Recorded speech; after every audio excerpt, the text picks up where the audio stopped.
The Subcommittee on Oversight and Investigations will come to order. Without objection, the chair is authorized to declare a recess of the subcommittee at any time. The subcommittee is meeting today to hear testimony on full blast, contrasting momentum in the space mining economy to the terrestrial mining regulatory morass. Under Committee Rule 4F, any oral opening statements at the hearing are limited to the chairman and the ranking member. That's really bad. And therefore, I ask unanimous consent that all other members' statements be made part of the hearing record if they are submitted in accordance with Committee Rule 3.0. Without objection, so ordered.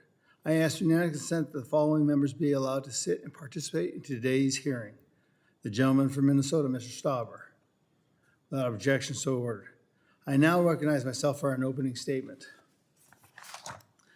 Good morning, everyone, and thanks to all our witnesses who have traveled today to testify on this important issue, contrasting momentum in the space mining economy to the terrestrial mining regulatory morass.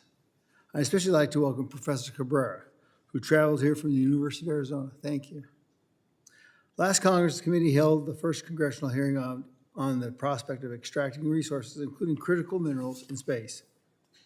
In the 119th Congress, with a new administration in place that prioritizes development of our nation's resources, the time is ripe not only to revisit this conversation from the perspective of both domestic and space mining, but earlier this year, news reports suggested a slightly decent likelihood of an asteroid hurtling towards Earth, until further analysis greatly diminished that possibility.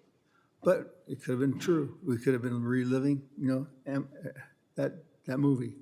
While that is certainly a relief, the 1998 movie Armageddon, which featured drilling on an asteroid, no longer seems like that's something from science fiction.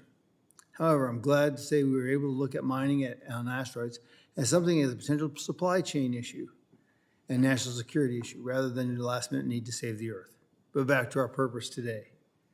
On his first day in office, President Trump, through several executive orders, declared a national energy emergency, and directed the federal government to unleash our energy resources, including critical minerals, and to restore America's energy dominance. Under a previous weak leadership and misguided policies, America ceded our ability to extract, refine, and process critical minerals that are necessary for a vast array of modern technologies. Filling this vacuum, China has risen to dominate critical mineral supply chains worldwide.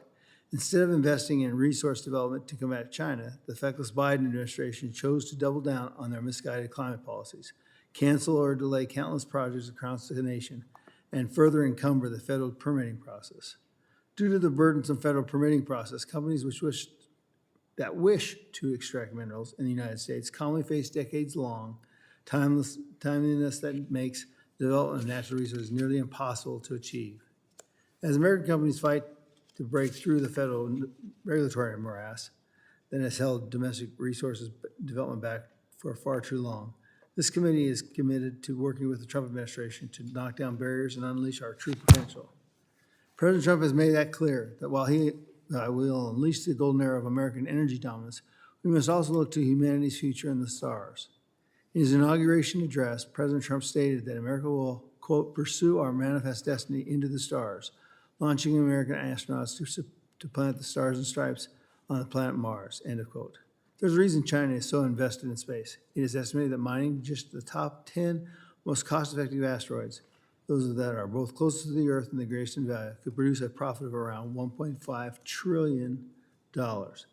Celestial bodies such as moons and asteroids contain potentially enormous amounts of critical minerals, rare earths, metals, and game-changing elements like helium-3, which has the potential to power our future here on Earth through fusion technology.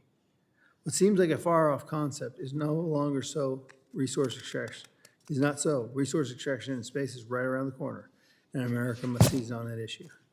In contrast to the regulatory morass by holding back our mining industry, a lighter regulatory footprint has allowed the space resource industry to set a rapid pace for development and innovation.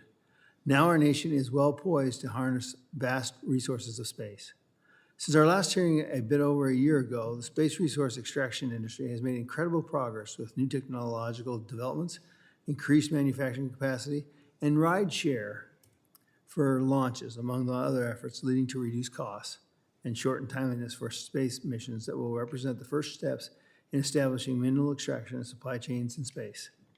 As we speak, American space mining companies are aggressively pursuing the establishment of the first mineral supply chain in space through the vast helium-3 reserves found on the moon before China can do so. I challenge my colleagues in this room to think about the powerful economical and national security implications of these missions and profound duty to ensure that both the domestic and space mining industries are supported as they seek permitting reform, as well as innovation in their fields. As we work to continue to unleash America's dominant domestic resource development, we will also work to keep government out of the way in order to encourage the innovation and progress that is needed. I look forward to this conversation today. And with that, I recognize the ranking member for her opening statement. Doctor. There we go. Sorry. Thank you, Mr. Chairman, and thank you to our witnesses for joining us today. There's a debate to be had about whether space mining is legal. We could discuss whether it's technologically feasible, economical, within our jurisdiction, or if it's even safe. But the key question for today is whether investing in such an expensive venture at this time is necessary to meet our critical mineral needs. The answer to that question is decidedly no. There have been dozens of hearings about how to meet our critical and mineral needs in this committee.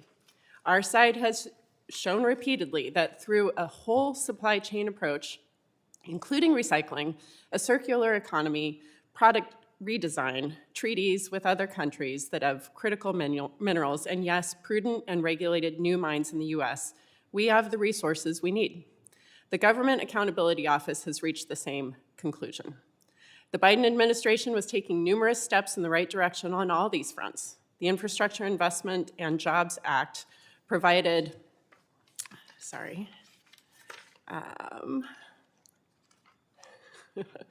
the Infrastructure Investment and Jobs Act provided vital investment funds to make these advancements possible.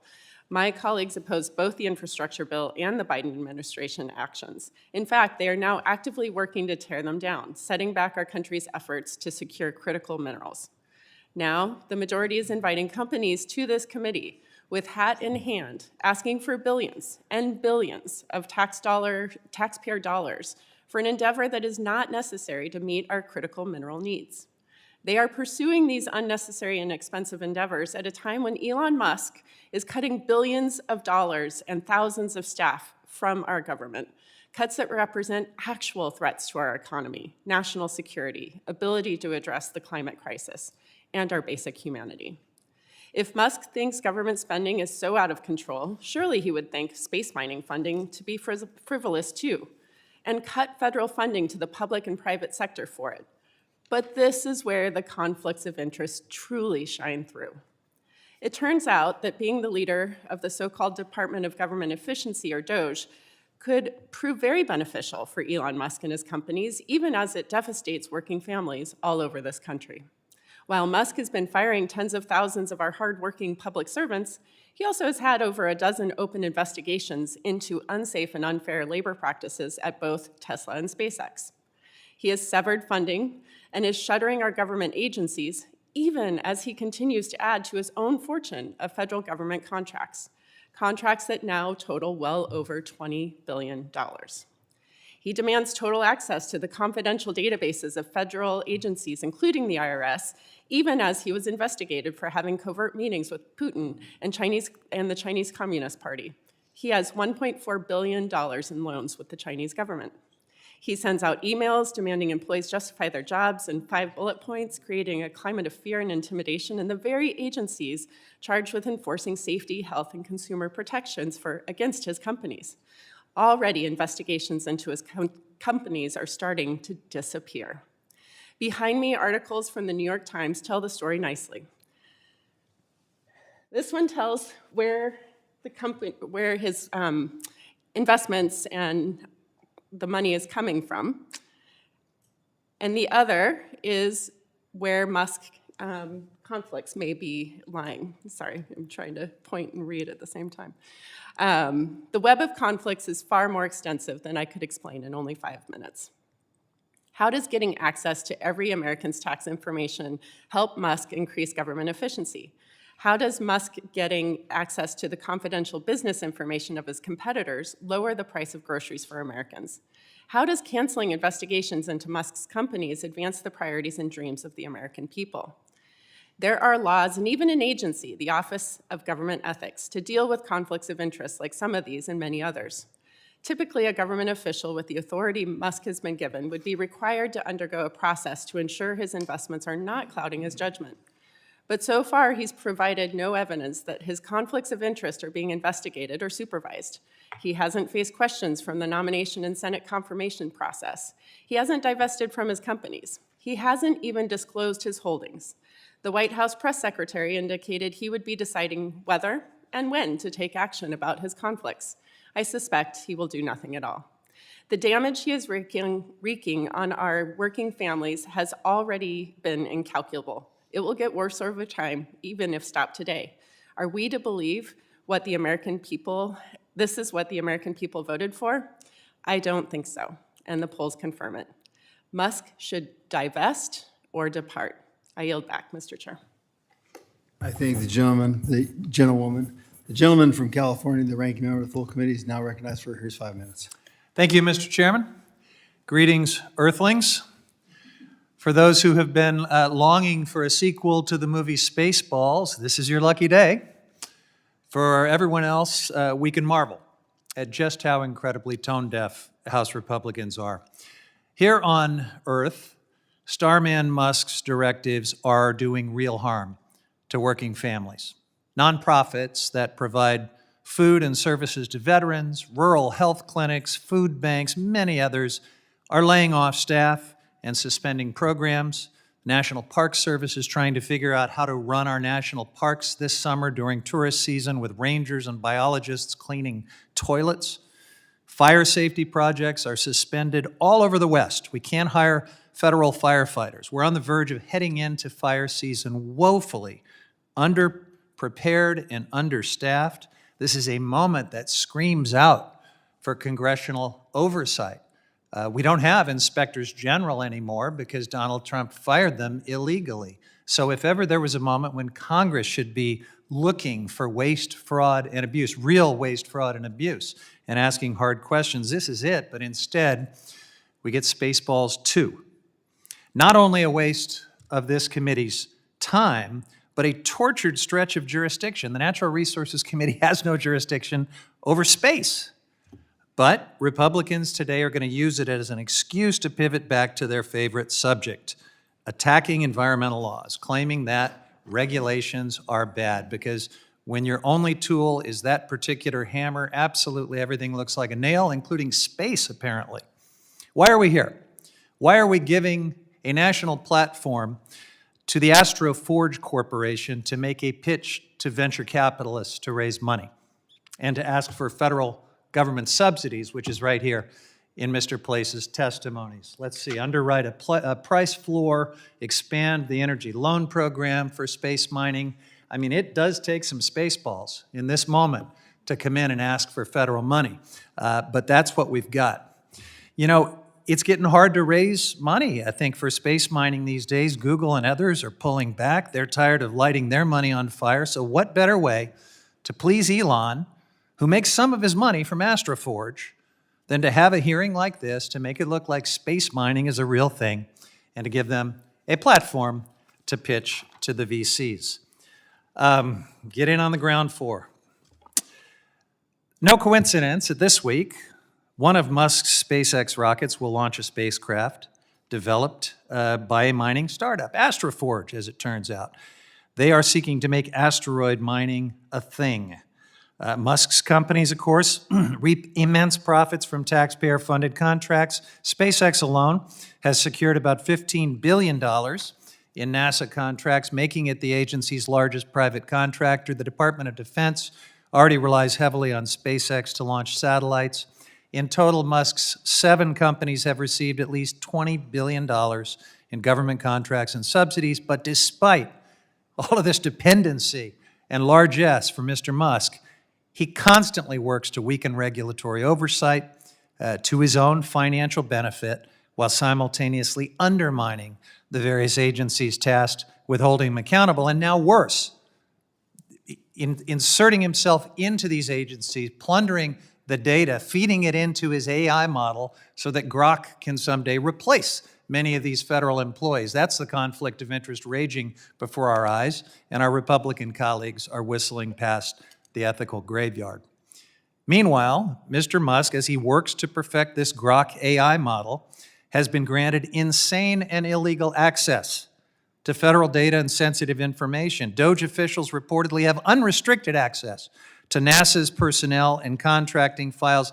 This raises the disturbing possibility that SpaceX and other Musk companies could gather proprietary information to give themselves an advantage over competitors. This is a moment that really does scream out for real oversight instead of Spaceballs. But at least we can say this about this brave new dystopic world that Elon Musk is bringing us. Clearly, we now have a virtual Congress, completely uninterested in fulfilling its Article 1 responsibilities. I yield back. I thank the gentleman. I thought this hearing was about mining. Wasn't it something about that? Not Elon Musk. I'm now going to introduce our witnesses. Mr. Michael Cabrera, Director and Professor at School of Mining and Mineral Resources, University of Arizona, Tucson, Arizona. Thank you. Mr. Stephen Place, Senior Policy Advisor, Astroforge, Washington, D.C. I'm sure you're going to be getting some questions. And then Mr. Richard Painter, Professor of Corporate Law, University of Minnesota Law School, Minneapolis, Minnesota. Good seeing you again, Mr. Painter. And Mr. Schroff, CEO, StarPath, Hawthorne, California. Did I say that right? Oh. Let me remind the witnesses that under our committee rules, we limit your testimony to your oral statement to 5 minutes, but your entire statement will be placed in the record. When you start your testimony, you'll see a little green light as it goes. Then you'll start seeing about a minute out, you'll see it turn yellow. And when you see it red, kind of wrap it up. So if you could do that, we appreciate that. I'm going to now recognize Mr. Cabrera for his first 5 minutes. Thank you. Chairman Gosar, Ranking Member Dexter, and members of the subcommittee, thank you for inviting me to this hearing. It is an honor. Today, I'm not speaking on behalf of the university, but as a private citizen who understands the necessity for abundant economic minerals for our country's and our planet's future. Space mining is not the final frontier. Instead, it is the first way station for deep space exploration and off-planet minerals. Space mining presents an exciting alternative to the regulatory and social challenges faced by the mining sector on Earth. Given the unprecedented global demand for the U.S.'s dangerous over-reliance on foreign minerals, exploring space mining is not just exciting, but wise. The University of Arizona is well positioned to respond to the emerging space mining landscape. The university houses innovation hubs like the Lunar and Planetary Laboratory, or LPL, the Arizona Space Institute, the Space Systems Engineering Laboratory, and the School of Mining and Mineral Resources. For example, the LPL led the historic OSIRIS-REx mission that launched a rocket into space, navigated to the asteroid Bennu, collected a sample, and brought it back to Earth. The mission had little to do with space mining, but demonstrated that foundational activities for mining asteroids are plausible, if not yet economic. Analysis of asteroid Bennu samples found cobalt, nickel, platinum, iridium, and other metals at an extrapolated value of over $500 billion for the whole asteroid. However, recovering just 121 grams of material cost roughly $1.2 billion. An enormously negative return on investment from a mineral economic standpoint. Thus, maintaining a robust mineral supply requires that Earth mining innovates simultaneously, if not ahead of, its celestial counterpart. Breakthroughs in remote operations, automation, AI, renewable energy sources for mining equipment, water management, and responsible mineral extraction, all crucial for mining in harsh, water-scarce environments, are equally applicable to both space and Earth mining. Further, terrestrial mineral supply undergirds all, yes, all technological advancement, including space mining. Thus, domestic terrestrial mining must undergo dramatic innovation. This call to action captures the scope and vision of the Sustainable Mining Innovation and Lifestyle Enrichment Initiative, led by the University of Arizona and 18 educational, governmental, community, and industrial partners. However, technological innovation alone cannot unleash domestic mineral supply. A key factor is streamlining the federal permitting process. The infographic I provided shows that mines on federal lands may have to adhere to over 50 regulatory requirements and decades-long delays before producing a single ton of metal. Another key factor in supply of terrestrial domestic minerals is judicial reform. A USGS report on rare earth elements indicates that 47% of the mines studied experienced delays related to court challenges, and that 71% of the mines that had not yet achieved production were involved in litigation. Ensuring that citizens retain the right to challenge government decisions while eliminating incentives for abuse and unnecessary delays is long overdue. As global demand for minerals intensifies, space mining faces significant cost and technological challenges, while earth mining deals with a cumbersome regulatory framework. Strategic foresight, investment, regulatory modernization, and scientific advancements are essential for both areas. Institutions like the University of Arizona are prepared to be dynamic catalysts promoting the interdisciplinary solutions needed to tackle these complex issues. Success depends on balancing Earth's resources with the potential for space, guiding humanity towards a future rich in resources and exploration. And I am happy to address any questions that you may have. Thank you so much.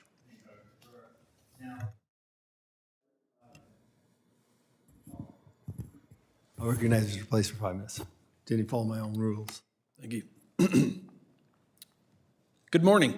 Thank you, Chairman Gosar, Ranking Member Dexter, Mr. Huffman, and the rest of the committee.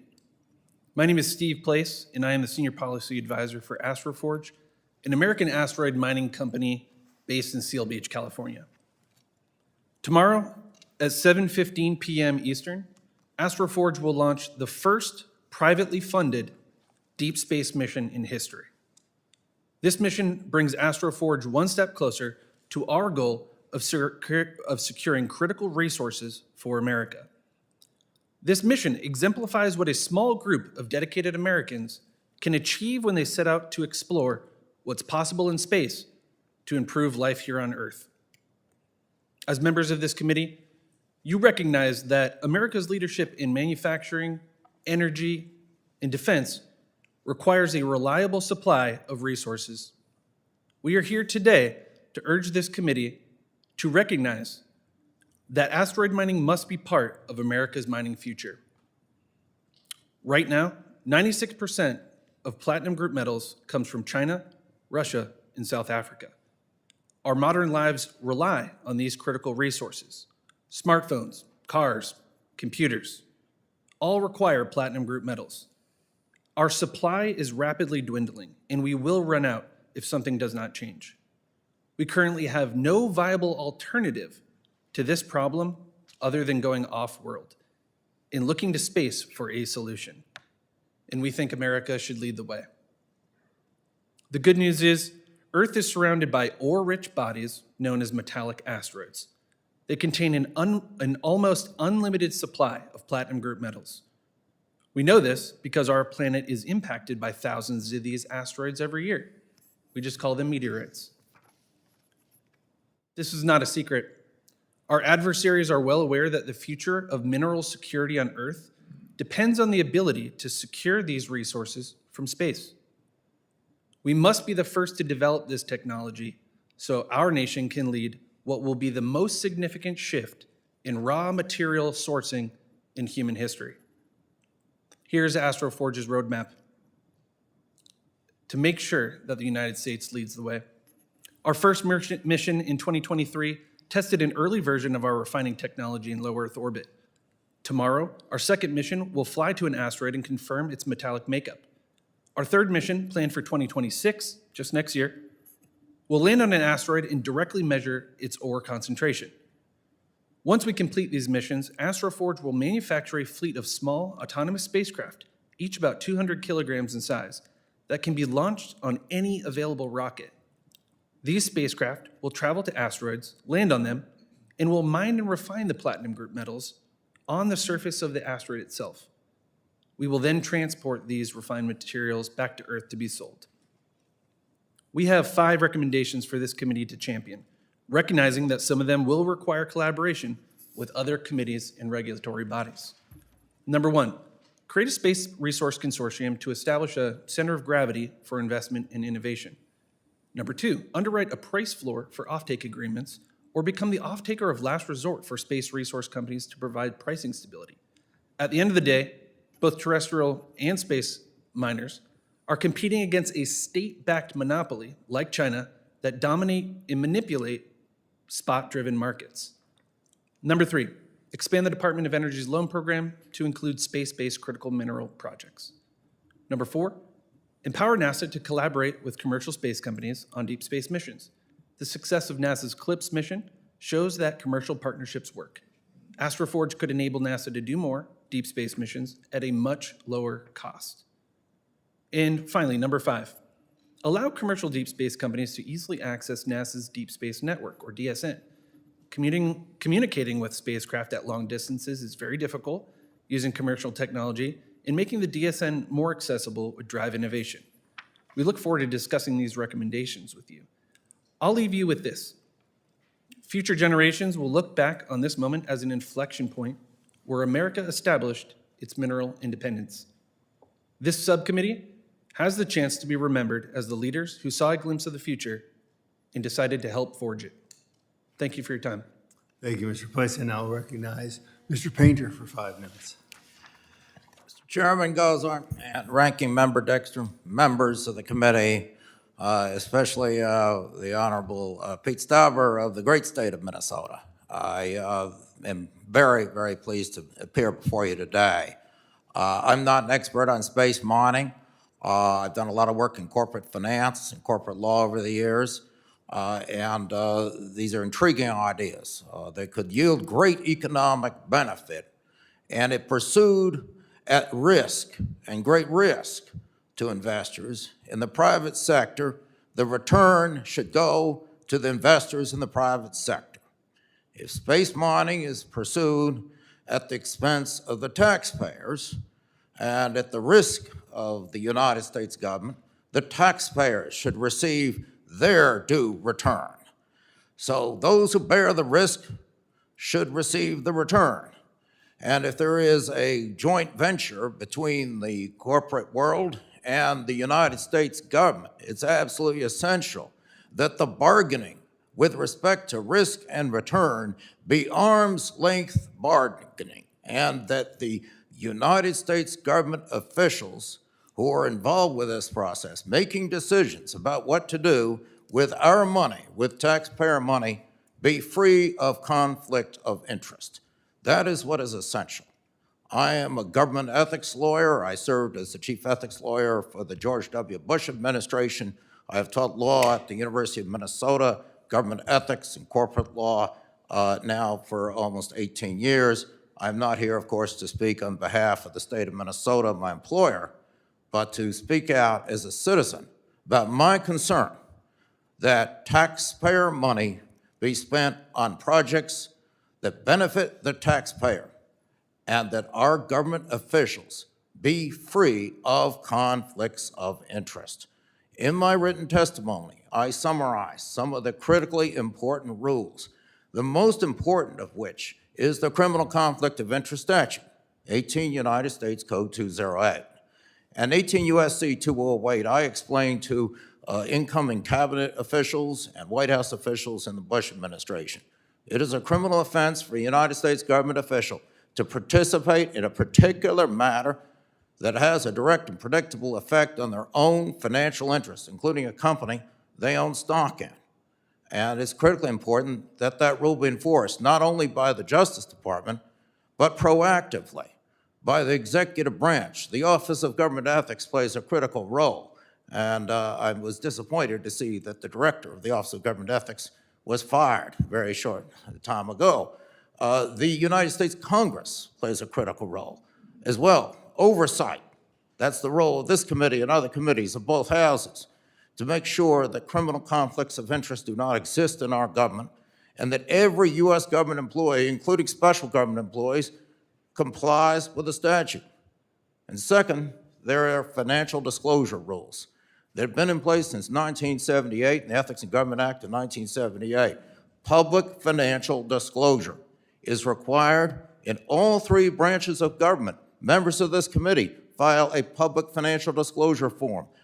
The top 100 officers in the commissioned officers in the White House fill out a publicly available financial disclosure form.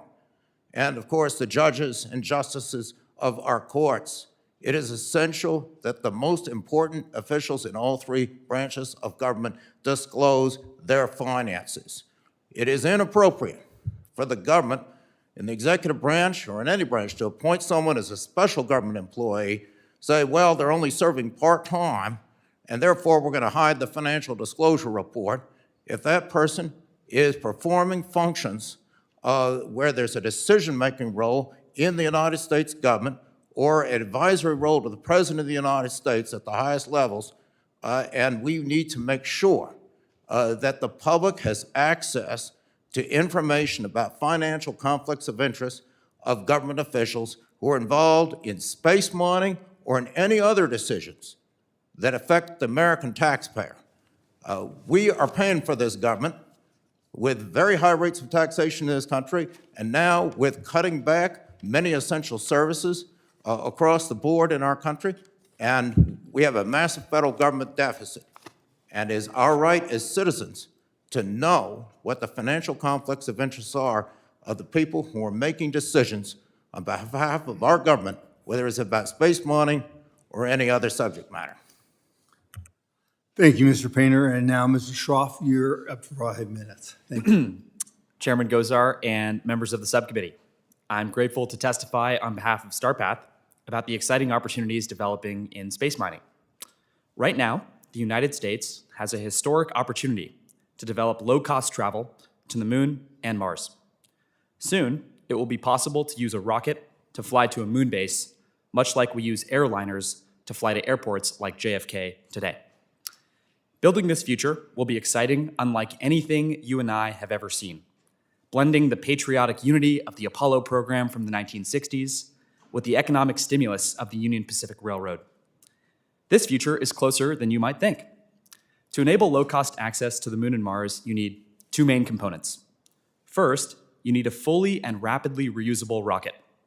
Thankfully, SpaceX is solving this with its new Starship rocket. Starship is the most powerful rocket ever made by the human species. By conducting 7 and counting orbital test flights, SpaceX has demonstrated many, if not most, of the technologies required for full and rapid reuse. These are incredible feats of American engineering, and we should be proud. The second element may be less discernible to those unfamiliar with our industry.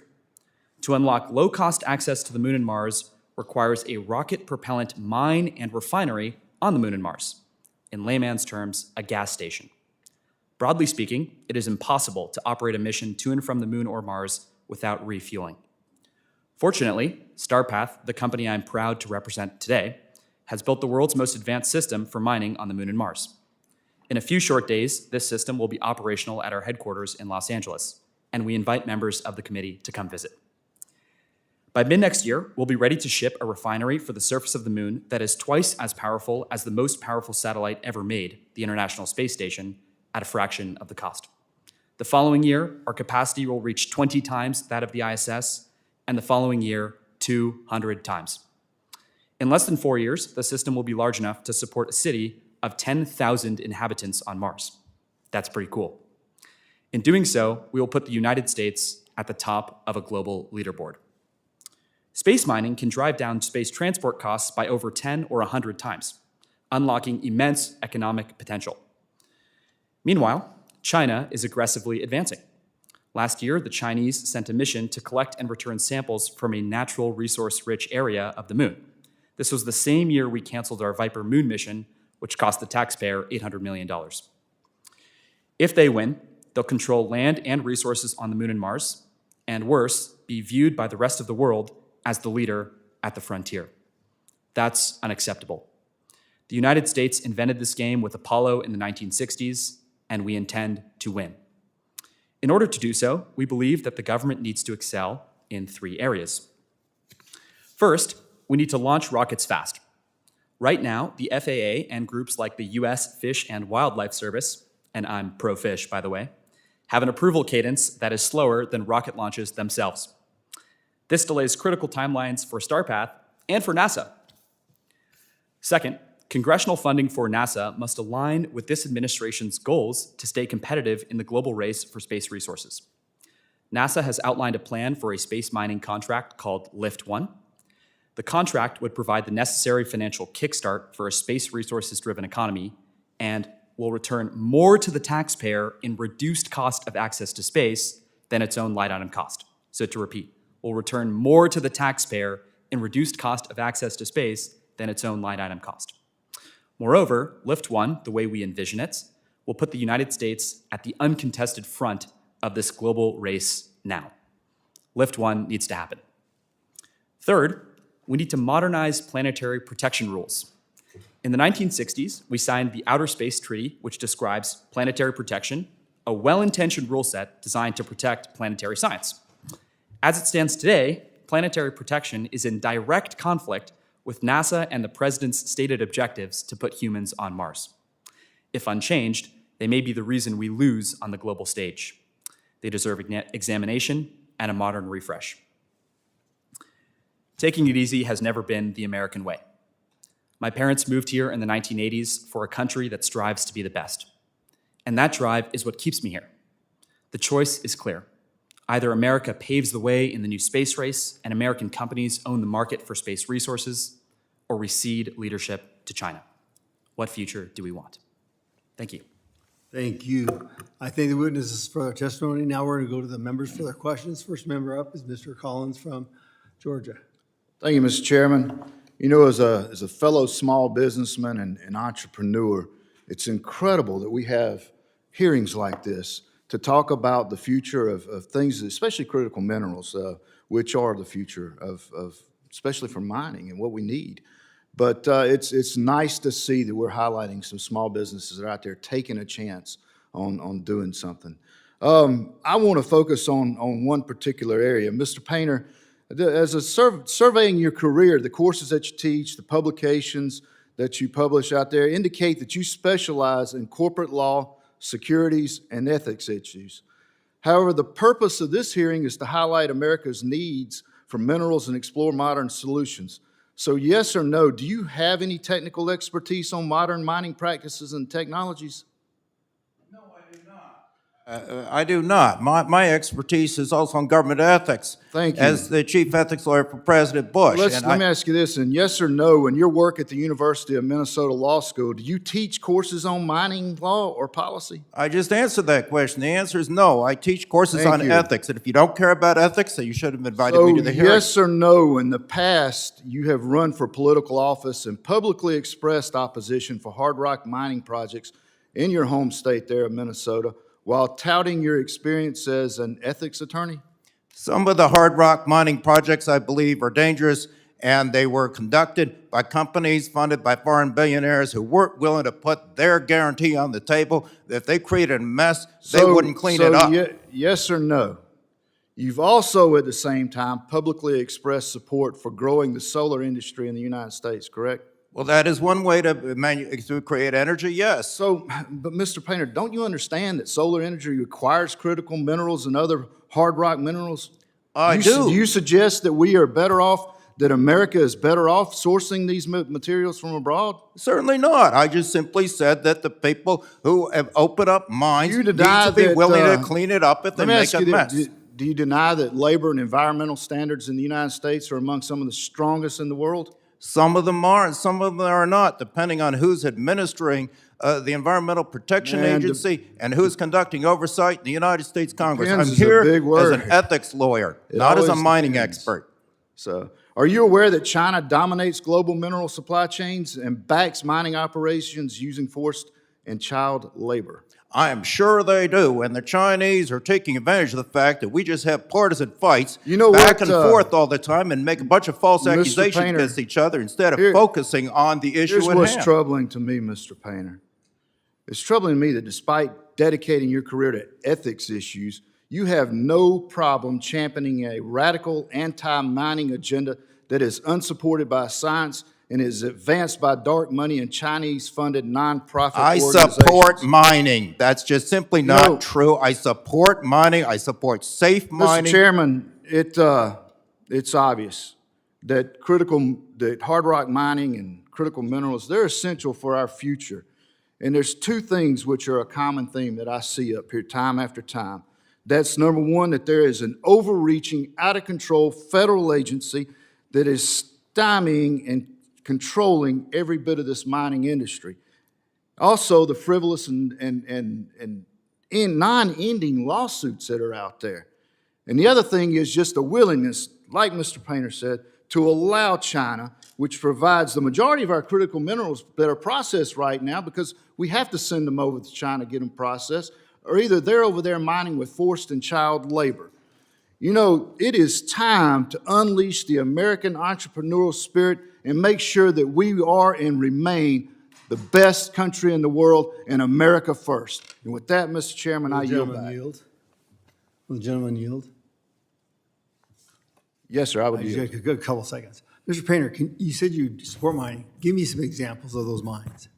Right. I support mining. In Minnesota, we have had mining for iron for many years, and the iron mining industry has been successful in creating jobs in Minnesota. It has been very successful and is well regulated and complies environmental regulations. With sulfide mining, we could do it, but we need to do it with companies that are willing to step to the plate and promise to clean up if they make a mess. Glencore in the Polymet mine was refusing to guarantee cleanup. We have a company run by billionaires in Europe doing deals with the Russians, and they refuse to guarantee the Polymet mine. I oppose that. I also oppose that at Augusta. Hold on a second.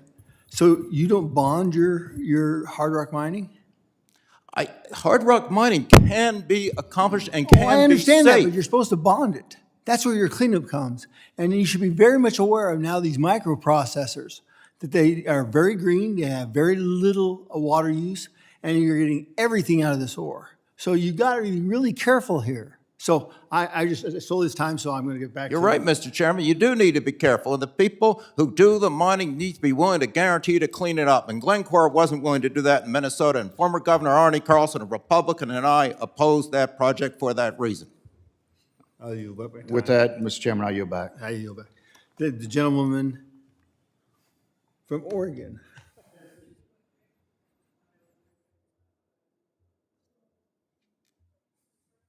Gentleman from Oregon, I had to think about this because I said it wrong last time.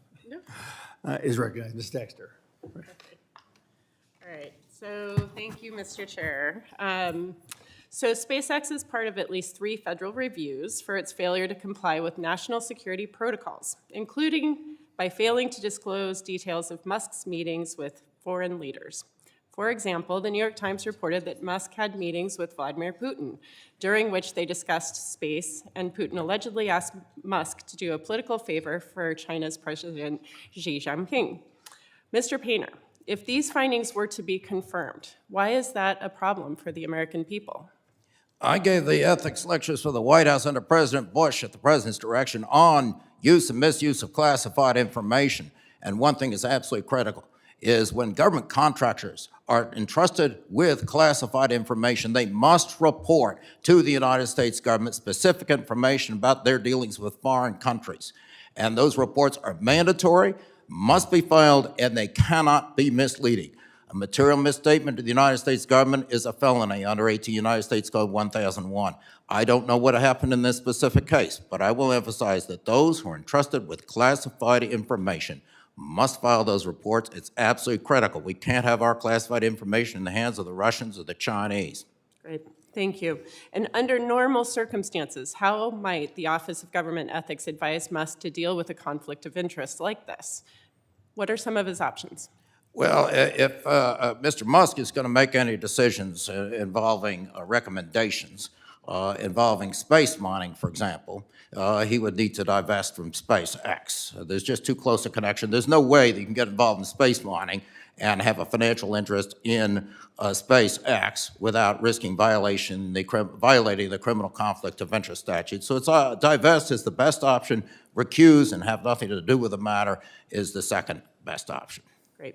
And under current arrangements with Musk as a special government employee, who is responsible for ensuring Mr. Musk is recused or divested of his conflicts of interest? The appointing officer is responsible at first instance, and that is the President of the United States. I should emphasize that Mr. Musk is performing functions well beyond the functions that are ordinarily performed by a special government employee.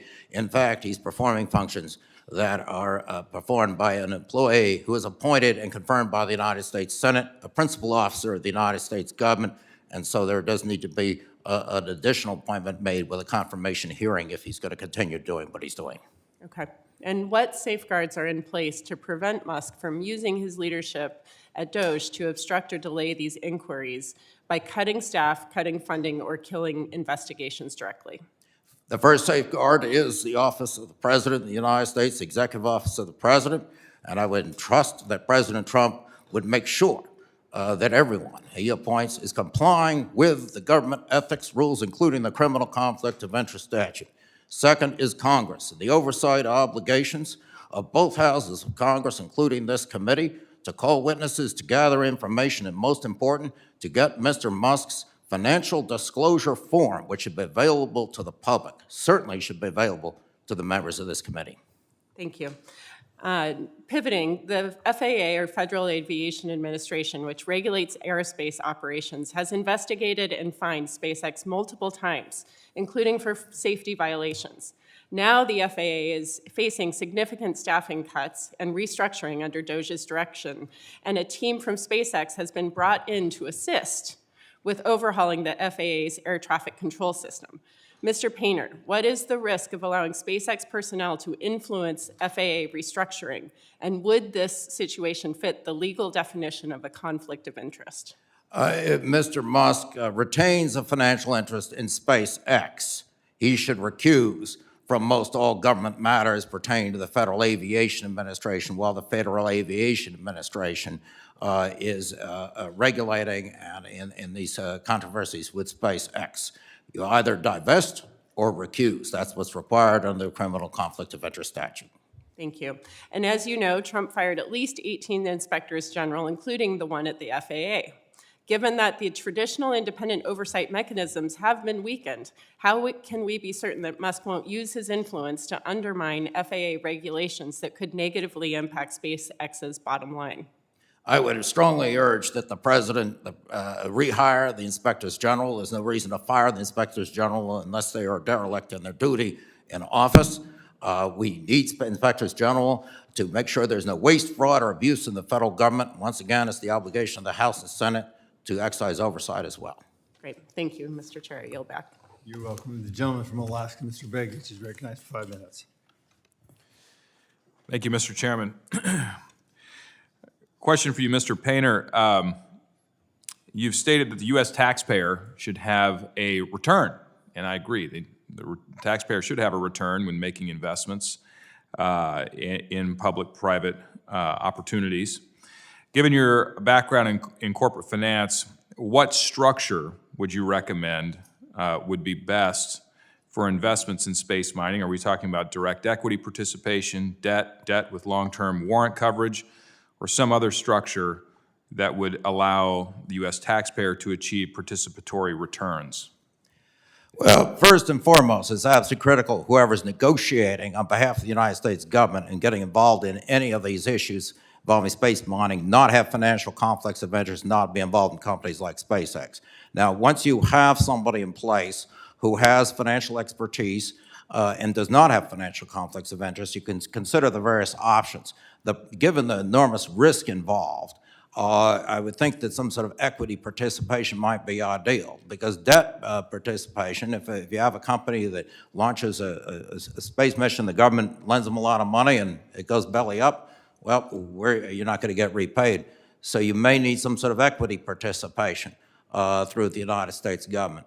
There are a lot of different arrangements we can look into, but the key is when government and private enterprise are working together, that it not become crony capitalism, the kind of thing that our founders rebelled against and that Adam Smith wrote against. Yeah, I appreciate that. Thank you for your feedback. My time is limited, so I'm gonna move on to Mr. Place. Mr. Place, for Astroforge, I think some of the technology you're describing is very exciting. Autonomous mining capabilities that would return raw materials to Earth. You mentioned that they would then later be for sale. Would you imagine that these raw materials would remain in orbit, in a geostationary orbit of some kind, so they could be later used for zero-G construction, or would they be returned to Earth's surface? Great question. It is a short answer. That's possible, but our bread and butter is the refinery itself. So the physics behind getting to and from asteroids is pretty settled. What our core technology does is basically mine and refine the asteroid in situ, so right on the surface. So we have a few options. We can bring that refined material, about a metric ton of platinum group metal, back and deorbit that, or it's definitely possible we can use that for in-space manufacturing. Thank you. And then final question for Mr. Schroff. Aside from moving at a rapid pace, how do we achieve an enduring competitive advantage versus China or other nations in terms of space mining? Thank you for the question. That's a great question, and it's actually a bit of a tough one to answer because I think that you actually hit the the nail on the head. Moving at a rapid pace is what gives you an enduring advantage. Innovating faster than your competitor is the definition of an enduring advantage. There is simply no world where you innovate slower than your competitor and expect to be better than them for any duration of time. That philosophy guides development at StarPath. That philosophy, in my opinion, should guide development at really any competitive private company. If your question is referring to what the government can do, I outlined some of the things in my testimony that I think the government can do to support industries like ours, many of which are free. So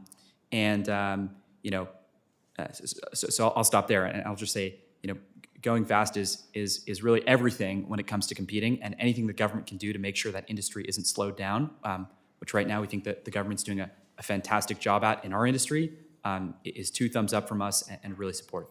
One additional question, Mr. Schroff, do you imagine a scenario in which you would be working with Astroforge in order to achieve some of the mission that has been laid out by your company? Yes. It's a bit of a long answer, and I'll do my best to keep it short. The short summary is that the product we build, which produces rocket propellant in space, makes it easier to do in-space transportation. So if Astroforge was, for example, interested in, I'll try to keep this simple, moving their mined material from a highly energetic lunar orbit to a less energetic Earth orbit, where it would be more easy to sell or closer to the point of being sold, our technology and our product could make that cheaper. Thank you. I think that highlights just how important it is for us to ensure that we're building all components of the space ecosystem in order to achieve actual mission success. Thank you, and I yield back. Thank the gentleman. Gentleman from Puerto Rico, Mr. Hernandez, is recognized for his first 5 minutes. Thank you, Chair Gosar and Ranking Member Dexter, and thank you to all the witnesses for being here today. My question is for Mr. Painter. So as you know, financial conflicts of interests in the federal government can have serious consequences for Americans. When public officials prioritize personal or financial interests over the public good, it can lead to mismanagement of resources, inefficiencies, and even corruption. This not only wastes taxpayer dollars, but also undermines public trust in the government. For Puerto Ricans, who I represent and who already face unique challenges in accessing federal support and resources, these conflicts could disproportionately affect our community's ability to benefit from government programs and policies. Mr. Painter, can you tell us why the average American should care about the potential financial conflicts of interest of those working in the federal government? Because our money is at stake here. We pay taxes, and tax rates are quite high for many Americans. We pay taxes. We should expect a return on our investment in essential services from the United States government. And if there's extra money, they shouldn't be taxing us so much. They also should be paying down this enormous deficit, which is going to have to be paid off by our children if that isn't taken care of. And the problem when we get into these ventures like space mining, if there's going to be government investment as well as corporate investment side by side, is that if you don't have arm's length negotiations and you have conflicts of interest, then you get into the crony capitalism, which is exactly what our founders rebelled against. The crony capitalism of the East India Company was bribing the members of Parliament and trying to force us to drink their tea. And this is what's going to be going on here. If we're going to be dumping a lot of taxpayer money into a project and then private companies get the return, that's crony capitalism. That's what Adam Smith objected to, what Edmund Burke objected to. I believe in free enterprise where private money is invested in projects and there's a private return. If there's going to be a government involvement, I want to make doggone sure that this government is represented by officials who do not have their own financial conflicts of interest. We are not going to have crony capitalism in the United States if we want to succeed as a country. And for the benefit of Americans, are there any historical precedents of conflicts of interest harming the American people in projects like these?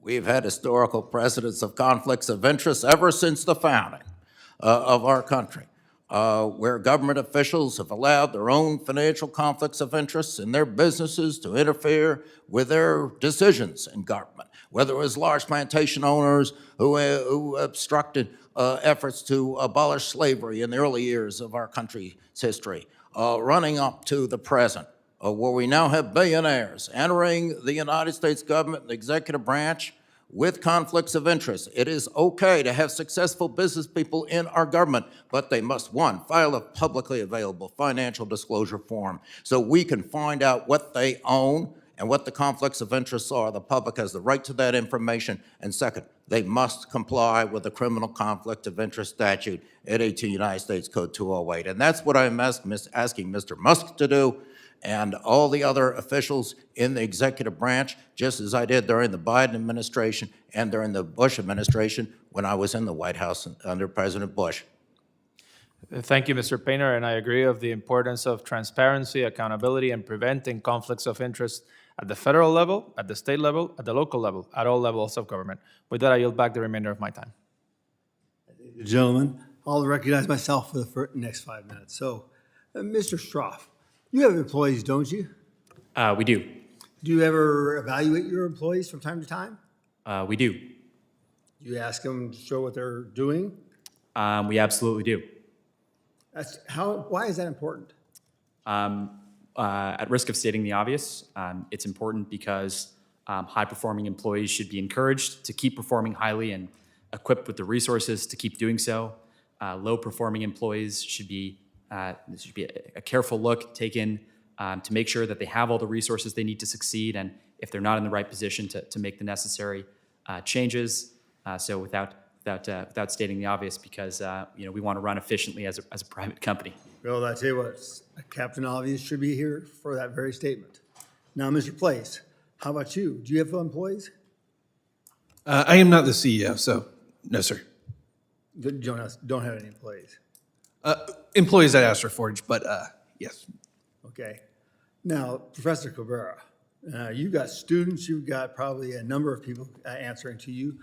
Do you have some constant oversight of those students? Yes. I mean, I was once a GA, so did you actually try to improve on how they're going to do things? Yes. And if they don't show up, what's their battle axe? In every sector, private, government, and academic, when people don't perform, they should be released. That's what I thought. I was a business owner too, so I just thought that was pretty obvious. I'm waiting for Captain Obvious to show up again, still here. So now, this whole thing's about mining. So I want to get back to Mr. Cabrera, Dr. Cabrera. Is resolution copper one of those places where you can actually look at some of this mining techniques that you'll be using in space? Yes. Why? They are looking to do mining in harsh underground environments. At what depth? I believe it's 8,000 feet. Yes. We did a hearing out there in Western Caucasus, and we called it the Journey to the Center of the Earth. Congressional. It was really interesting. So now we're going to develop these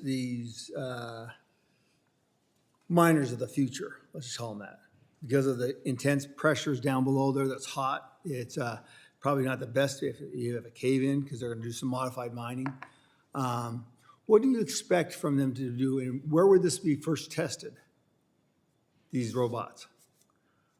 All of the technology necessary for space mining is necessarily going to be tested right here on Earth, innovating in the mineral supply that we have on the planet. No, our environment and in space is as valuable as it is down here, right? So we don't want to contaminate anything, right? So it seems like what we want to do is we would like to have a lot of, and the gentleman said it, Mr. Place said it, they're going to use concentrators up there, right? And so you're not going to bring a bunch of ore down, you're going to bring the real product. That's because it's so expensive. So how do you go about those concentrators? Do you look at those here in real life? I understand that you have to prove your process, that it works. Then you have to look at that there's no contamination for any environmental aspects. And then third, can you do it to scale, right? That's the 3 parameters. Okay. Well, won't those be tested here? Yes. Where are you going to test them on? What mine? I'm trying to figure this out, because we've had people over and over come here saying, what mine? No, not this mine, not this mine. I had the Good Earth Guardians over here just a couple of years ago saying, listen, I've been down to resolution copper. When I started asking them questions, they'd recant that. But they would never give me a mine that would work. Now, Mr. Painter, what if I told you that the Twin Metals mine actually has a higher standard than any other mine, period? Do you know why? You should know this one. Well, Congress came in there and did a different area. They gave the area of the mine site, and then they did a whole area so that you couldn't mine in that outlying area. So they actually looked at it, did they not? And if you're not actually having a bond aspect, that's your problem, because that is required by law, a bond, and they have to remediate that. So, from that standpoint, I'm going to cut it short. We're going to do the second round, but I have much more to talk to you, and you'll be able to answer that one. Okay? I yield back. Now, That's a question? no, a gentleman from Georgia is recognized. Thank you, Mr. Chairman. Mr. Schroff, I want to delve into Star Path here for a minute, because Sure. I find this pretty fascinating and incredible. So y'all are going to mine rocket propellant on the moon? That's correct. Okay. All right. So that's what Star Path, that's what they're going to do, your actual mining company. And I want to pick up on what y'all were talking about with the rapidly progressing nature of this mining opportunity. What factors have led to the acceleration of prospects for mineral extraction in space? I would say at the absolute top of the list is the cost and access of launch to space. I know that I'm generally not a political guy, and I know this is a politically sensitive topic with Elon being in the government, and that's not my domain, but SpaceX is, roughly holds a 90% market share on the launch market. And if it wasn't for SpaceX, the US actually would not even be a competitive country in the space industry at all. And we're the leader.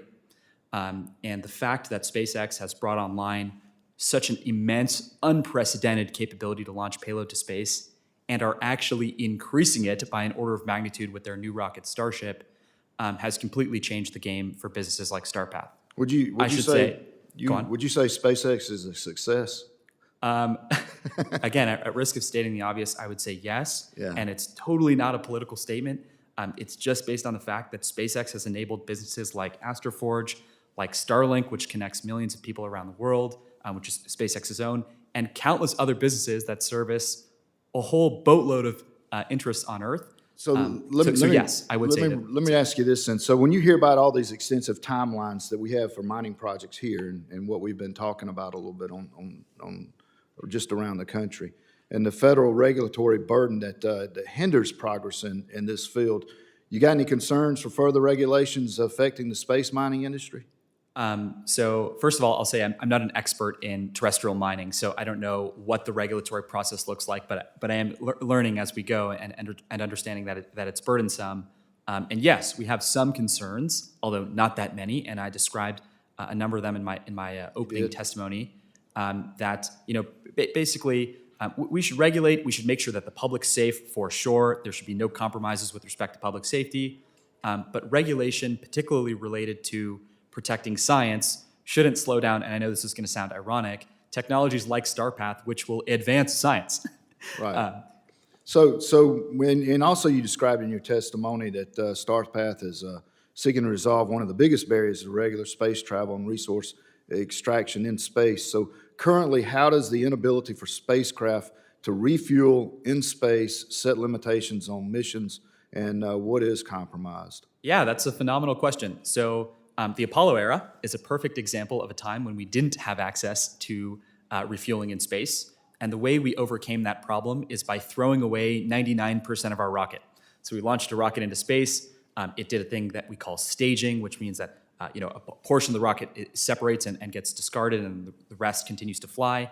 And we did that 5 or 6 times from launching on Earth to getting astronauts to the moon and back. And that came, and I think Apollo is great, but that came at a really high unit cost.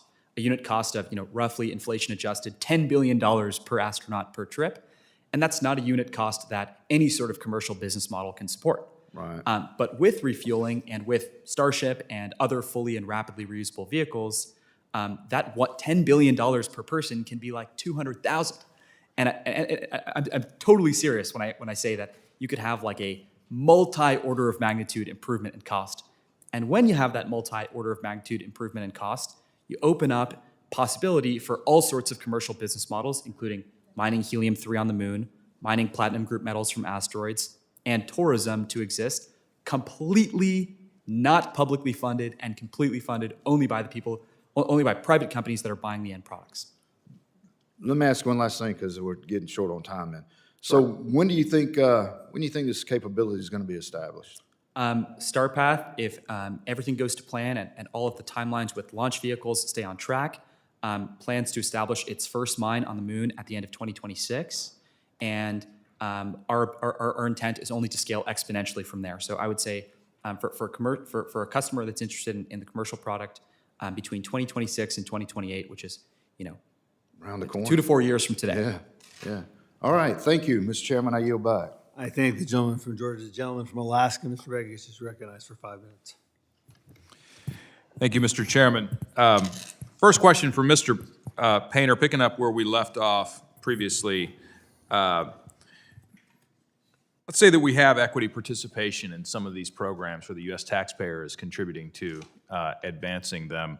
Where do you think that equity should be parked? Do you think it should be parked in this proposed new sovereign wealth fund? It could be. It could be parked in a separate governmental entity or semi-governmental entity set up for that purpose.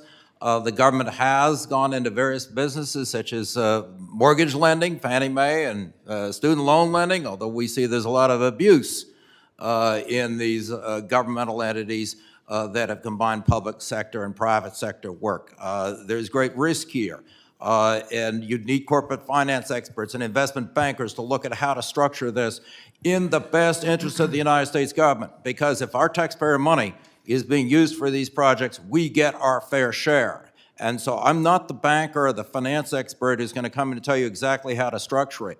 My role is to make absolutely sure, and that's what I did in the Bush administration, make absolutely sure that the government officials who do have that expertise Understood. have no conflicts of interest. Okay, appreciate that context. So the Sovereign Wealth Fund may be an area that this equity could be positioned if an equity position were taken. We could do that. Okay, But it's that- somewhat ironic for government Thank you. with such a massive government deficit to be talking about a No, sovereign wealth I fund. appreciate that. I come from a state where we have been able to utilize a sovereign wealth-like fund, and it's been very successful. It's the Alaska Permanent Fund, and it has allowed us to dramatically reduce the pressure of taxation in my state, and it's been a great program. But moving on to Mr. Schroff, let me just say I appreciate that you're here with us, as well as Mr. Place. Thank you. And I would suggest that you continue to be involved, because much of what has occurred in this committee and a number of other committees in Congress is that we're constantly dealing with a federal government that has grown beyond its original intent and scope. And as bizarre as this may sound to you at the moment, don't be surprised if we end up having conversations in this body talking about an EPA-like agency in space. It seems ridiculous, but I guarantee you there are colleagues in this body that will propose it at some point, and maybe not in the far distant future. And so your involvement here is very important to make sure that people remain engaged and involved, and that you assure that the regulatory environment does not prevent you from actually being able to advance in the areas that you would like to advance in. One question for you, Mr. Schroff. Can you describe the risks of letting China surpass us in what many are calling the new space race for extracting resources? And a follow-up to that, how does harnessing lunar materials help the United States? Two great questions. I'll answer the first, which I'm not a political expert, so you guys are going to be experts in this domain. But it would be the same risks as letting any foreign adversary take strides past us in any emerging industry.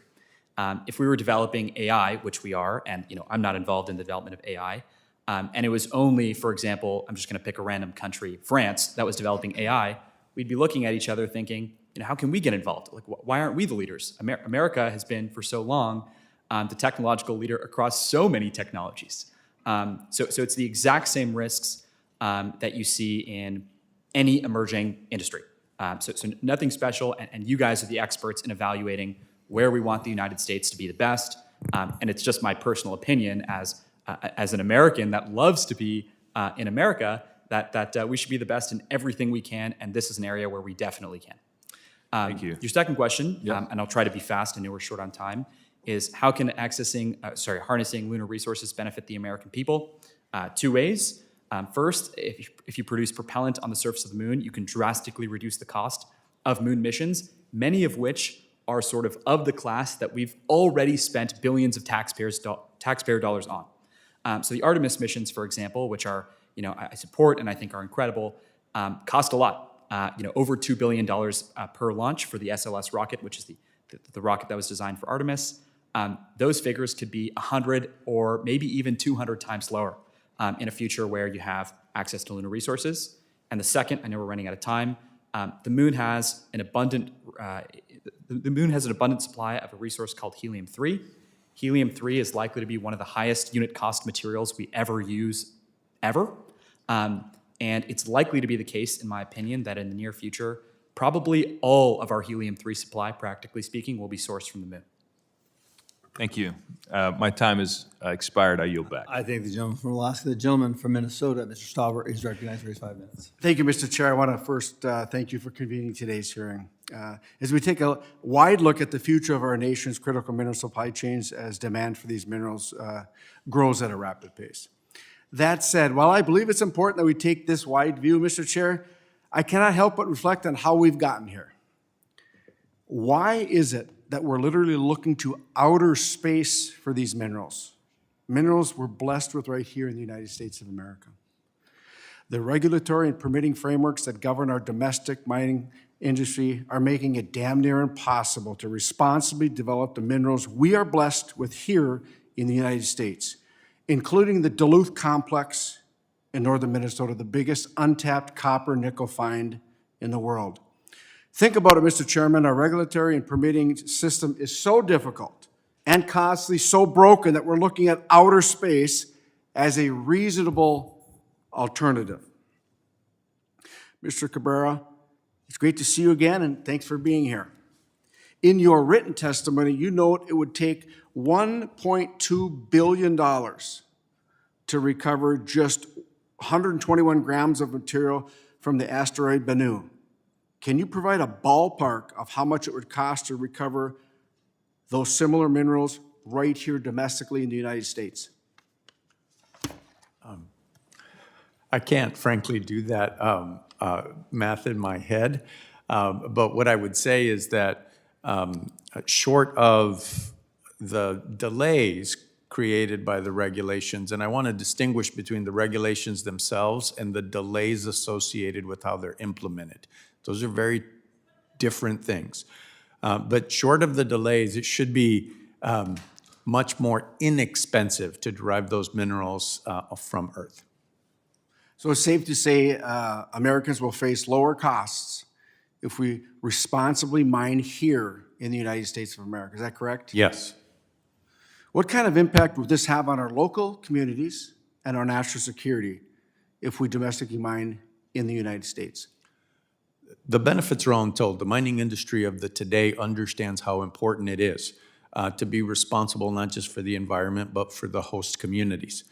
In addition, mining companies are increasingly deriving co-products from their primary metals. And often those co-products are the rare earth elements or, let's say, not economically viable elements that our defense system needs. Right. And I think that when we look at, I will never use the term, again, waste pile rock, because as the technology gets better, that waste pile rock in the 50s and 60s is now valuable because of the technology. You look at the Eagle Mine in Upper Peninsula, Michigan right now. They're looking at mining the ore out of the tailings because of technology. Mr. Painter, thank you for being here today. It's great to see a fellow Minnesotan before the committee. In response to questions from Mr. Collins, you suggested that you support mining if there's proper reclamation and cleanup work. And I agree with that. Do you know where the cleanest drinking water can be found in the state of Minnesota? No, you should tell me. I'm sure it's in your district. It's not in the Twin Cities, I can assure you that. Mr. Painter, you're exactly right. It's in the heart of mining country in Buell, Minnesota. This is thanks to proper reclamation and cleanup work that is being conducted every single day by our modern domestic mining industry. And you also noted that the use of child and forced slave labor by the Chinese in their mineral supply chains. Mr. Painter, are you aware of any domestic mining projects that utilize or propose to utilize child slave labor? I don't know of any domestic mining projects owned by Americans. I mean, my concern is foreign billionaires trying to come in and mine northern Minnesota. I want to have American-owned mines where Americans are responsible for the cleanup. So, you support union jobs? I absolutely support union jobs. We've been mining in northern Minnesota for 145 years. Can you tell us an instant where ever child slave labor was forced upon that mining industry in Minnesota? Well, if it's happened, it's been a long time because we have child labor laws in the United States. And once again, the mines in Minnesota that have such a fabulous history are owned by Americans, controlled by Americans who are willing to clean up after themselves if they make a mess. You've seen reclaimed mines in northern Minnesota, haven't Yes. you? They're beautiful, aren't they? I'm sure they are. They're beautiful. I usually go to the Boundary Waters to go canoeing, but I got to visit some mines too. If you indulge me, we have bike paths, recreational, swimming, diving in mine pits. We farm hay on reclaimed mines. We have birds, bees. We deer hunt on reclaimed mines. So we do it right. And you noted your support for mining. Where would you like to see mining take place in the United States of America or foreign countries that are adversarial to us? I would like to see mining take place in the United States with mines owned by Americans who are willing to clean up after themselves, as we have had in Minnesota for many years, with a proud tradition of iron mining and the most beautiful part of the country, which is your congressional district. But I'm not going to stand for foreign billionaires coming into this country with companies like Glencore, founded by Mark Rich, who was pardoned by President Clinton for tax fraud. They have a terrible record all over the world in setting up some company to try and operate in northern Minnesota. I want mines owned by Americans. That's why we have laws. They're going to follow our rules, our regulations, our EPA clean water, clean air standards, and our labor standards. Mr. Chair, I yield back. Thank you. Thank the gentleman, the gentlewoman, the ranking member. Ms. Dexter is recognized for her 5 minutes. Thank you, Mr. Chair. Mr. Schroff, I really appreciated your testimony and giving the United States 2 thumbs up on our innovation and our investment in space exploration and mining. I wonder if suddenly that investment was to stop, what would the impact be on your company and you think that rapid innovation that we've been successful in attaining so far? For my company specifically, and I can't speak for all companies, we would figure it out. And the reason why we would figure it out is because our business is built around a commercial-first approach. In the long term, we want to have the smallest possible percentage of our revenue coming from federal dollars and the largest possible percentage of our revenue coming from customers who are getting a product that they want, whether it be helium-3, tourist services to the moon, or something even crazier. And I suppose this isn't exactly an answer to your question, but one of the things that I'll say is that a lot of really promising commercial businesses come out of public-private partnerships.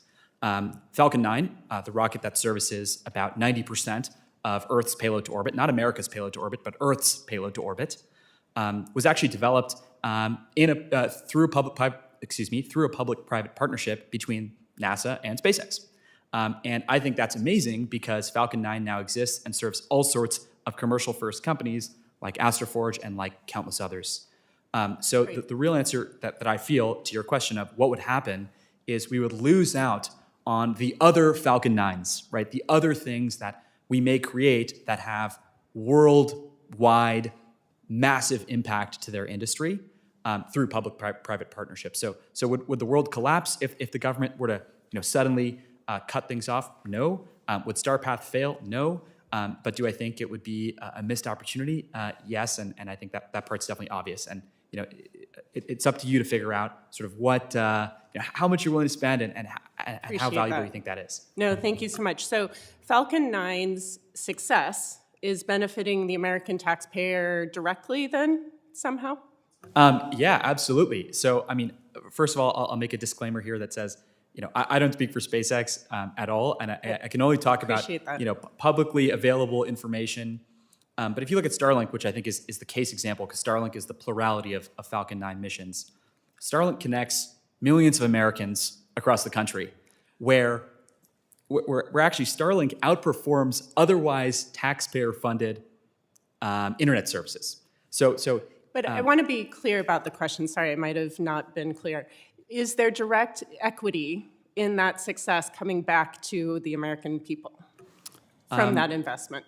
While I don't know the internal workings of SpaceX, I believe the answer to your question is actually a resounding yes. Okay. And that's because NASA is a big customer of Falcon 9. And NASA is able to buy Falcon 9 launches for a cheaper price than what they would have to pay if Falcon 9 didn't exist. So I'm just going to pivot to Mr. Painter. We have talked about equity funds and different ways to share equity in investments that the American taxpayers are funding.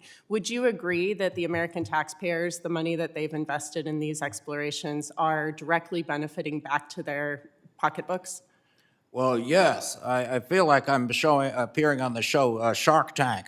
We're making the proposal, you're deciding whether to invest in it. While sitting on a $36 trillion federal debt, I wonder whether we even have the money in the United States government to invest. But if we do, I hope that those of you who are investing on behalf of the taxpayers are free of financial conflicts of interest, and at least I have your financial disclosure form. Okay, and so when we talk about things like a sovereign wealth fund or other ways to invest, my understanding is that we have a deficit, and we don't have liquid assets that we can just readily do that. I'm understanding that we may be looking at liquidating public lands and investing dollars in exploration activities at the risk of really harming our current federal public lands. Does that do you have concerns about such an investment strategy? I have a lot of concerns about the idea of the government throwing money into more projects when we are running these enormous deficits and we can't seem to manage our budget. But I want to insist that those who are representing the government in this type of venture have to be free of conflicts of interest. Mr. Musk can't be involved with SpaceX and have anything to do with space mining in the United States government. That would just be flat out corrupt. Okay. And my last question is pivoting towards SpaceX again. SpaceX is NASA's largest private contractor, receiving about $15 billion in contracts. And since running Doge, Musk has received even more contracts. So SpaceX recently obtained another $7.5 million supplemental research and development contract with NASA, bringing their total deal with Musk's firm to $38 million in taxpayer money. Mr. Painter, how can the public be assured of impartial government contracting when Musk, as head of Doge, oversees cuts that could impact agencies like NASA, while SpaceX receives billions in federal contracts? Mr. Musk cannot have anything to do with overseeing NASA while he has a financial interest in SpaceX, which has contracts with NASA. So it's one or the other. He divests from SpaceX, and they can get involved in matters involving NASA, or he completely recuses. He has to. It's required under the criminal conflict of interest statute, and I would trust that the President of the United States would insist on that, and if the President doesn't do that, the Congress must insist through oversight. And this is a criminal statute, so it could have very serious consequences for everyone if it's violated. Thank you, Mr. Painter. I yield back, Mr. Chair. And the gentleman yields back. So, Dr. Cabrera, you know, you're pretty familiar being in Arizona with Resolution Copper. How much have they spent to remediate that site? The cleanup costs that they do, I'm not exactly sure, but it's in the tens of millions of dollars for the cleanup that they do. Approaching $2 billion. How many corporations do you know in America that can afford that $2 billion before you get an ounce of copper? Not many. Not many. That's right. So, Mr. Painter, why I brought this up was because you made the comment you want all Americans to do the mining here in America. Well, tell me one of these all-American mining companies. They don't exist because Resolution Copper is going on its 33rd year. 33 years to get a permit. That's unstoppable. Now, I'm going to come back to you, but I got to ask a couple more questions here. Mr. Cabrera, are you familiar with these micro smelters? Say again, sir? Micro smelters? They're concentrators. Yes. So what they're doing is they're looking at this retrieving of metals that use typically acids, right? And they're making them very small, very efficient, and they're getting everything off. They'll get gold, silver, titanium. They'll get all of it based on their atomic weight, all the little surfactants, all those little different things. Wouldn't that make a big detail for you if you're depending on the size of your mine, you'd be using a couple of these or 3 or 4 of those? Doesn't that make more sense? When the technology is fully proven out at scale, yes. Okay, well, it's really at scale now. So what I was trying to get back at Mr. Painter was there's a buffer area up in Minnesota. And because Congress dictated that buffer area, it's got more processing ability. Now, just north of us, north of that mine, is also some sulfuric mining, right? In Canada. Yes. Do they have any examination there? I don't know what the regulations are in Canada. They don't, because they just have not had any problems there. So I have a little more faith in aspects of that. Now, I'm going to ask a couple of more questions. You keep bringing up the American people. Would you support a law that requires that if any business is deemed a national security interest or an energy interest that everybody on the operating and oversight boards be required to have either a green card or be a citizen? That might make sense, but I would insist that there be a security clearance. I mean, that's what's critical. Oh, I That there agree. be a security clearance, because there are a lot of Americans I wouldn't want on those boards. Oh, I agree with you, because, and where I was getting at is if a green card or a citizen, if they do something wrong, you can hold them to treason, right?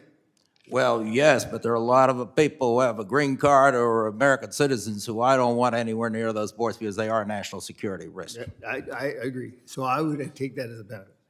Now, you also bring up the national, the public. What if we did this? What if we took our public lands, like the last administration tried to amortize our public lands and put them on the stock exchange, New York Stock Exchange? Now, that wasn't a good idea, and they scrambled it. But what if we did this in a law where we actually put some of the holdings or money that we get off of public lands and put it in the Social Security Trust Fund? That sounds to me like it would be something up your alley, would it not? Well, if the United States government gets money, and they should, from the public lands, get its fair share, the Social Security Trust Fund would be a very good place to put it. I would appreciate getting that check when I retire. I'm loving where we're going with this one, because I actually have a bill like that. It's called the Lasso Bill, okay? And it does exactly that. And what's going to happen now is that the American public is going to look at this and say, you know, we got all these public lands. Some are off topic. We got, you know, we have monuments, we have parks, but there's a whole heck of a lot of less other land, and they're not really generating much. So mining would be energy. Under FLIPMA, you have to must energy and must minerals, and you must forest, and you must improve your leasing, grazing leasing. So it sounds to me like if I was in the American public and I want to put my, how important the Social Security was in the last election, I'm not going to trust a bureaucrat. I want to see that tangible asset. So Mr. Begich, the gentleman from Alaska, brought up this Commonwealth, this fund that would help generate some of this stuff. I think that would be something that the American public would just gravitate to. I'm also a businessman. So when I have an asset at $2.91 trillion, okay, going against my liability, and I can transfer it, or they're going to gain all that money and then some, and they're going to monitor the whole fund, doesn't that help us on our budget?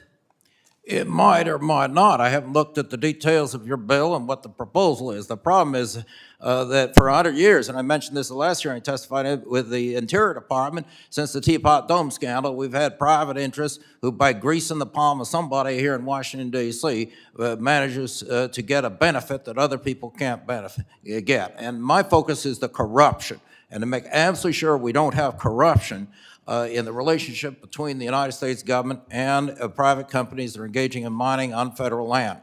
Otherwise, if we don't have the corruption, and we make sure we address those problems and confront those problems, we can make use of federal lands, whether use the money for Social Security or pay down the federal debt or for whatever other purpose.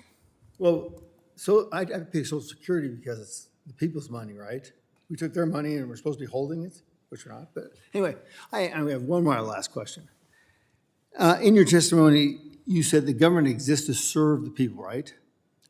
Yes, it does. Bureaucrats not chosen for their merit failed to serve the people. Ezekiel Manuel would be one of those who helped draft the Affordable Care Act. Is an example of that. Is that not true?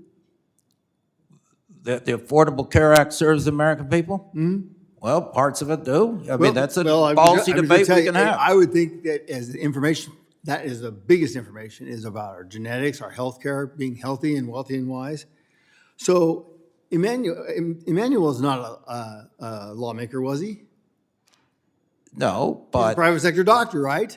Well, yes, and we rely... What did he disclose? He didn't disclose anything. He shouldn't have been part of the crafting that healthcare model by your. But he wasn't sending emails to federal employees telling them to report back to him with what they did last week, or he's going to get them fired. Whoa. How do you know that? How do you know that? You made a blanket statement? I just said he wasn't doing that. You don't know that. You don't know that at all. But I would tell you as much inferences and input he had in there. He did. I'll bet you he sent a number of emails. But I can't, it's hypothetical. So in your line of work, as an ethics person, you have to say that has to be that way, right? The special government employees serve on boards and commissions and advise the president. I worked with him in the Bush White House. Special government employees don't do what Mr. Musk is doing. Mr. Musk can be appointed and confirmed by the Senate, and with a Republican-controlled Senate, I'm sure it would go very, very smoothly. He divests from his conflicts of interest, submits a financial disclosure form, and everything's going to work out fine. We just need to go through the I just presented process. you one that didn't, and that worked just fine. So from that standpoint, we're going to end this, but I want to say thank you very much. The members may have additional questions for you to answer, and we ask that you respond to these in writing. Under Committee Rule 3, members of the committee must submit these questions to the subcommittee clerk by 5 p.m. on Friday, February the 29th. Hearing record will be held open for 10 business days for these responses. If there's no further business, this subcommittee stands adjourned. Thank you.